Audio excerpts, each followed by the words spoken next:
Hey, insight number 2.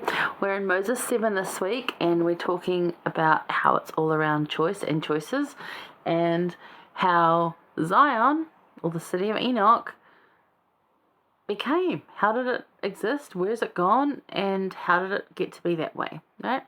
So, all around choices. That's what it is. Agency and choices. So we're going to look at verses 18 and 19. So let's go there and read that. First of all, I got written in my scriptures, Enoch building up, not tearing down. And I think that's really interesting in that all the teaching that Enoch did, none of it was tearing down, all of it was building up. And we can learn a lot from that. It's one point we can really learn a lot from. So he says in 18 and 19, this is what it reads. And the Lord called his people Zion because they were of one heart and one mind, and dwelt in righteousness, and there was no poor among them. And Enoch continued his preaching and righteousness unto the people of God. And it came to pass in his days that he built a city that was called the city of holiness, even Zion. So, what is different? How is Zion described in this chapter, in these verses? How is it different from other organizations of the world, including the church we have now? Because that's included. Those are organizations in the world. They're not of the world, but in the world. Our church is an organization in the world.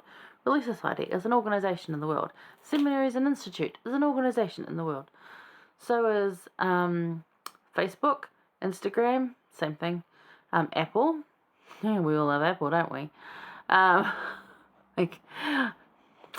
Great stuff, frustrating to deal with.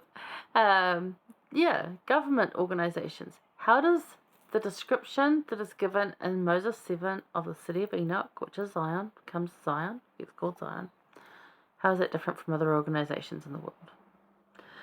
So groups of the world, or groups in the world, however good and well-intentioned, because a lot of them are, the churches are, they're good and well-intentioned. At the lower levels, you'll find a lot of wonderful people. And there's corruption somewhere, sometimes at the lower level, sometimes at the higher level, sometimes both. But they all experience disagreements, lack of leadership, theft, controversy, and disharmony. All sorts of things. If you've been out there working for some companies and you just see it, like different organizations, even charitable organizations, like even the Red Cross. In Thailand, Red Cross, very corrupt. In New Zealand, Red Cross, amazing people. See? Same organization, different country, different people. You can't tell, right? There's corruption going on everywhere because of people's choices and their individual agency. So, in Zion, however, that did not happen.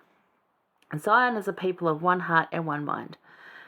So, they're all on the same focus, which is Christ.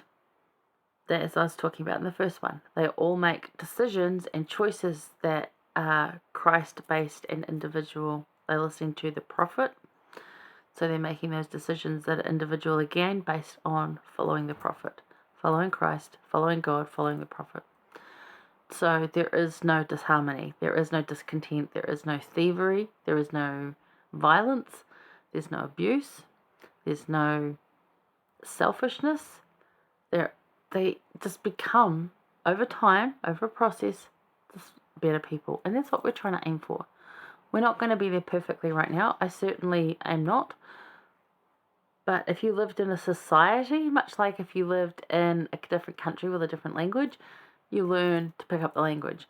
If you lived among a people like this, you would learn to be that way. Because they would love you into it. It would just happen. So, we can do that within ourselves.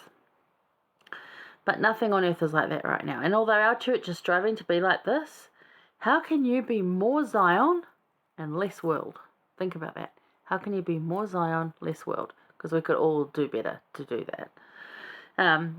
Elder M. Russell Ballard, I actually really love this quote. When I found it, I was like, I kind of like that. It's kind of a bit old school talking, but I really like it. He said, focusing on how the Lord inspires his chosen leaders and how he moves the saints to do remarkable and extraordinary things, despite their humanity, is one way we hold on to the gospel of Jesus Christ and stay on the old ship Zion.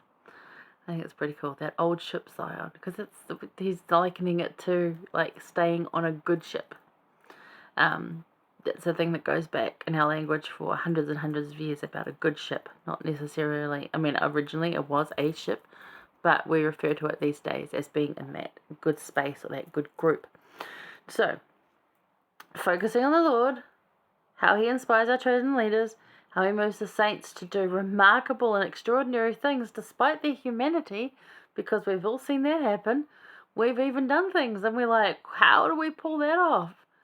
Because the Lord was there helping us.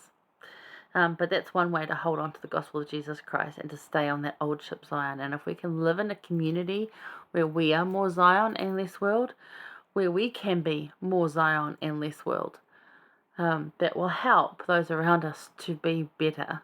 And we can continue to progress and become, so that, we don't have lying and thievery and contention and disharmony amongst us. It's something hard to achieve. Yesterday when my nephews were gaming, there was some, it's not bad language, but there was contentious language about, why didn't you do that? And and I yelled out, oi, let's have constructive talk and less blaming. And they're like, oh, okay. And then it was like, I thought you were going to come and do this. I'm sorry, constructive talk. You don't need the contention. You can take the contention out of it and have a really good conversation, and it makes a world of difference to your peace, to someone else's peace. So keep that in mind. How can you be more Zion and less world? Okay, think about it. I'll see you soon for the insight number 3.